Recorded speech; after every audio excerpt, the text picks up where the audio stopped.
Would you like to hear a scary story?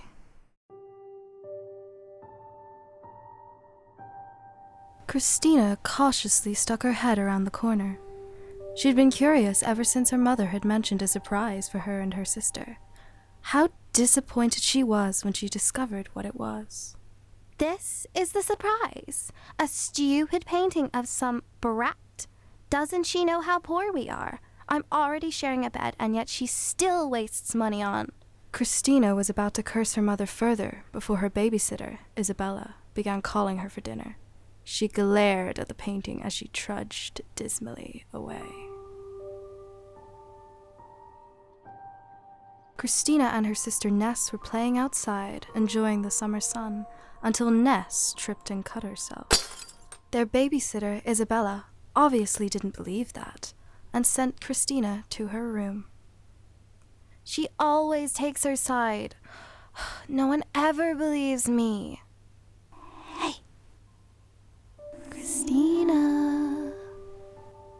I know how you feel. I tell people all sorts of things, and no one ever believes me. But you'll believe me, won't you? I spend all day in this house. I've seen everything you've seen, and I know how unfair everyone is to you. So I want to help you. I can grant you 3 wishes to fulfill your heart's desires. Anything you want. You're lying. No one ever believes me. Think about it, Christina. If I could give you anything you wanted, what would it be? Before she could tell her that she was perfectly happy with the way things were, Isabella shouted for her to come outside and apologize to her sister for things she didn't even do. Christina huffed and turned to go back outside. I wish she would just leave me alone. And just before she stepped out of the hallway...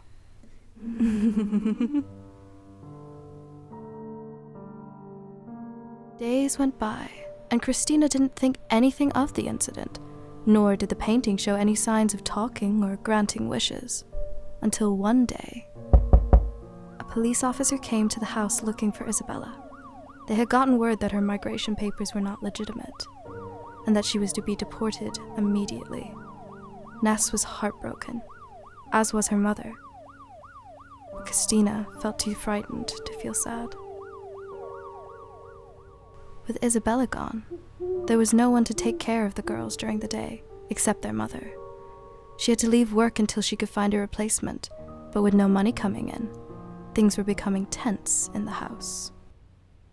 See, I told you. I can give you anything you want. I didn't want you to do that. Of course you did, silly.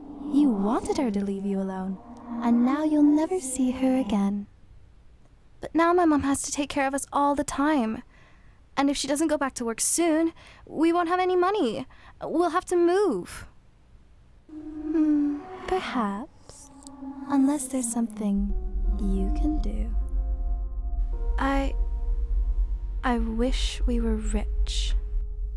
Christina left the painting and tiptoed back to bed, both excited and frightened of what could happen next. The next morning, the girls were awoken by the phone ringing. They left their room to the sound of their mother crying. She came out into the hallway to tell them that there was an accident. Their grandmother had fallen down a flight of stairs. She broke her neck, killing her instantly. But if she left money for us, then you won't have to go back to work. We're rich. Ness and her mother stared at Christina for a long moment before Ness struck Christina across the face. Both girls started crying, but only Ness was given a reassuring hug, while Christina was sent to her room. She cried into her pillow for hours, secretly hoping that someone would come in to check that she was okay. But when someone finally came to the door, her mother only asked if she would leave the room to give her sister some time alone. Christina's heart sank at her mother's lack of sympathy. Ness didn't even make eye contact with her as she left. As Christina trudged down the hallway without thinking, she whimpered, "I wish I had my own room." No, please, I don't want that, please. I just wish everything was back the way it was. You're silly. Please, that's my final wish. You're silly. You already made your final wish. I told you I would only give you 3. Enjoy your room. Terrified, Christina ran to her room in tears, pleading with Ness not to go. Ness just put her hand on her shoulder and told Christina that she should be the one apologizing. She shouldn't have hit her, and they shouldn't fight when they love each other so much.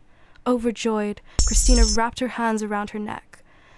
They held this embrace until Christina heard a knock at the door. The police had some unfortunate news. Upon closer inspection, it appeared as though their grandmother had not fallen at all, but was actually pushed. And worse still, some of the evidence pointed to one of the girls, but when they came to ask Ness and Christina if they knew anything, they found Ness lying on her bed, strangled to death. Christina tried to explain about the painting and the wishes, but they didn't believe her. They couldn't even find the painting she described. Only a mirror.